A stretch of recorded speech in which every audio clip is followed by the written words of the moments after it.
সংবাদ সবাইকে স্বাগত জানাচ্ছি। আমি ফিরোজ তোহা। শুরুতে সংবাদ শিরোনাম জানিয়ে দেব এই মুহূর্তে হাতে পাওয়া সর্বশেষ গুরুত্বপূর্ণ বাংলা আপডেট সংবাদ। শুরুতেই থাকছে, মানুষের জেগে ওঠাকে কাজে লাগিয়ে চূড়ান্ত বিজয় অর্জন করতে পারেনি। সরকার বিরোধী আন্দোলনে জনগণের ব্যাপক সাড়া পাওয়ার কথা উল্লেখ করে বিএনপি মহাসচিব ফখরুল ইসলাম আলমগীর বলেছেন, মানুষ জেগে উঠেছে, আমরা হয়তো তাদের জেগে ওঠাকে কাজে লাগিয়ে চূড়ান্ত বিজয় অর্জন করতে পারিনি, তবে নতুন সূর্যোদয় হবে, সেখানে অবশ্যই আমাদের পৌঁছতে হবে। এবারে জানাবো, র্যাব পরিচয়ে ১৯ লাখ টাকা ছিনতাই, গ্রেপ্তার ৫ টাকা উদ্ধার। র্যাপিড অ্যাকশন ব্যাটালিয়ন পরিচয়ে কর্মকর্তাদের অস্ত্রের মুখে তুলে নিয়ে শ্রমিকদের বেতন বোনাসের ১৯ লাখ টাকা লুটের ঘটনার মূল হোতা হামিম ইসলাম সহ চক্রের ৫ জনকে গ্রেপ্তার করা হয়েছে। জানাবো, বিএনপির সিনিয়র যুগ্ম মহাসচিব অ্যাডভোকেট রুহুল কবির রিজভী বলেছেন, দেশে আওয়ামী সরকারের কালো ছায়া পরিব্যাপ্ত, সব প্রতিষ্ঠান আওয়ামী শাসনের অভিঘাতে বিপন্ন, প্রায় দুঃশাসনের আঘাতে আইনের শাসন মনে হয় আত্মবলি দিয়েছে।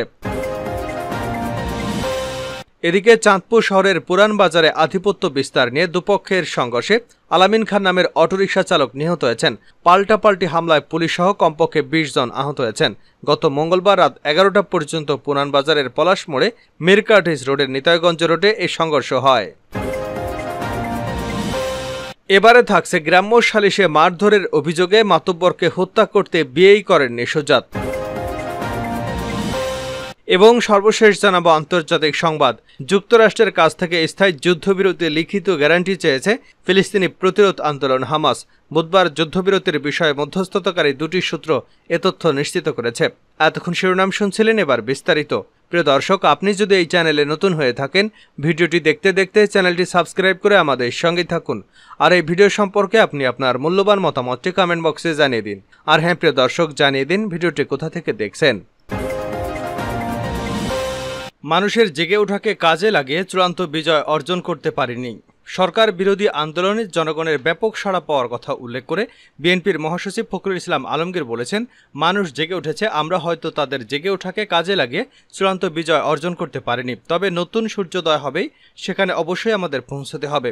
বুধবার ঢাকা রিপোর্টার্স ইউনিটিতে বিপ্লবী ওয়ার্কার্স পার্টির উদ্যোগে বাংলাদেশের গণতন্ত্র সংকট উত্তরণের পথ শীর্ষক আলোচনা সভায় প্রধান অতিথির বক্তব্যে এসব কথা বলেন তিনি। নেতাকর্মীদের ঐক্যবদ্ধ হওয়ার আহ্বান জানিয়ে মির্জা ফখরুল বলেন, আসুন জনগণকে সঙ্গে নিয়ে সরকারের বিরুদ্ধে লড়াই সংগ্রাম করি, বিশেষ করে তরুণ যুবকদের এগিয়ে আসতে হবে, কারণ এ সংগ্রাম শুধু বিএনপির একার নয়, এ সংগ্রাম দেশের স্বাধীনতা ও গণতন্ত্রকে রক্ষা করার সংগ্রাম।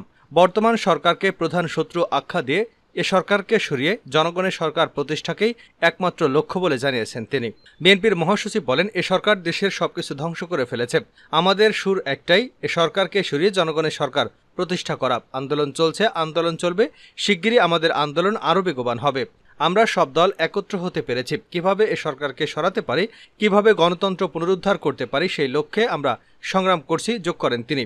মির্জা ফখরুল আরও বলেন, এ সরকারের অপকীর্তি বলে শেষ করা যাবে না, এরা দেশের রাজনৈতিক এবং অর্থনৈতিক কাঠামো ধ্বংস করে ফেলেছে, আমাদের লক্ষ্য একটাই, এ সরকারকে সরিয়ে দেওয়া। র্যাব পরিচয়ে ১৯ লাখ টাকা ছিনতাই, গ্রেপ্তার ৫ টাকা উদ্ধার। র্যাপিড অ্যাকশন ব্যাটালিয়ন র্যাব পরিচয় কর্মকর্তাদের অস্ত্রের মুখে তুলে নিয়ে শ্রমিকদের বেতন এবং বোনাসের ১৯ লাখ টাকা লুটের ঘটনায় মূল হোতা হামিম ইসলাম সহ চক্রের ৫ জনকে গ্রেপ্তার করা হয়েছে। বুধবার রাতে রাজধানীর রামপুরা, উত্তরা এবং গাজীপুরের টঙ্গী এলাকায় অভিযান চালিয়ে তাদের গ্রেপ্তার করে র্যাব।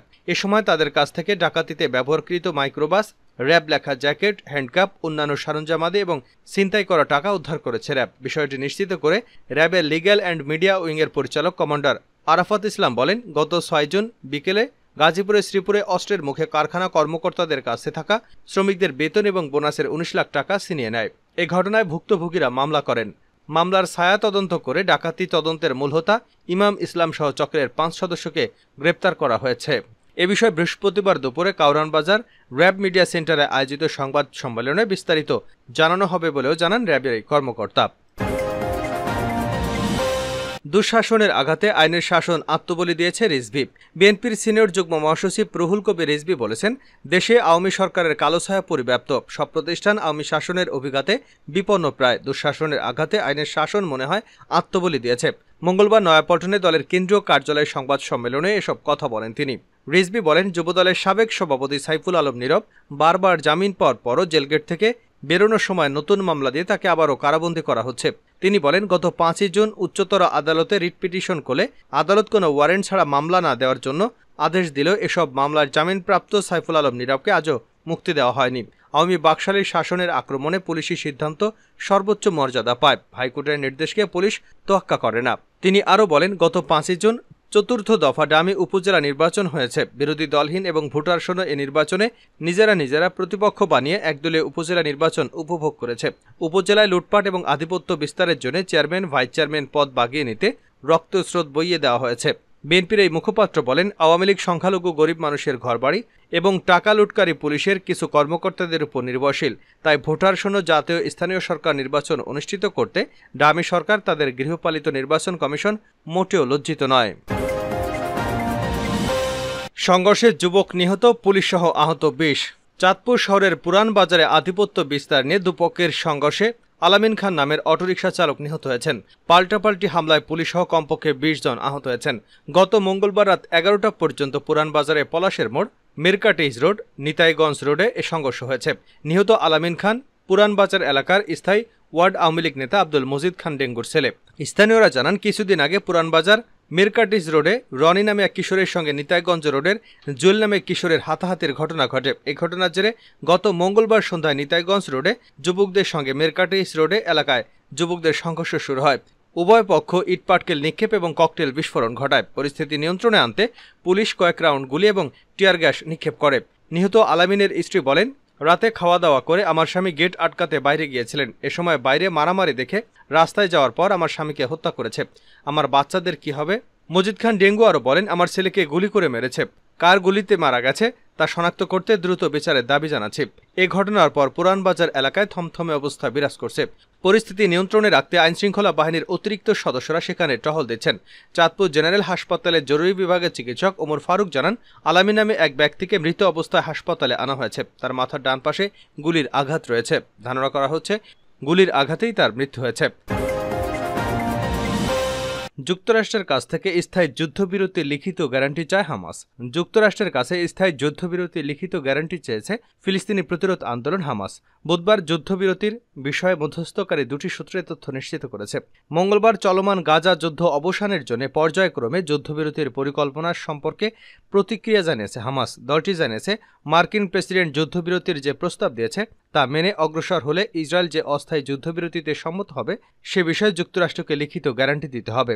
এছাড়া এই সন্ধির ফলে গাজা উপত্যকা থেকে যে ইসরায়েলি তার সামরিক বাহিনী প্রত্যাহার করে নেবে সে বিষয়টিও লিখিত দিতে হবে। মিশরীয় সূত্র এবং তৃতীয় আরেকটি সূত্র জানিয়েছে যে হামাস আশঙ্কা করছে যে বর্তমান প্রস্তাবটি পরিকল্পনার প্রথম পর্ব থেকে দ্বিতীয় পর্যায় পর্যন্ত গড়াবে কিনা এ বিষয়ে সুস্পষ্ট গ্যারান্টি প্রদান করে না।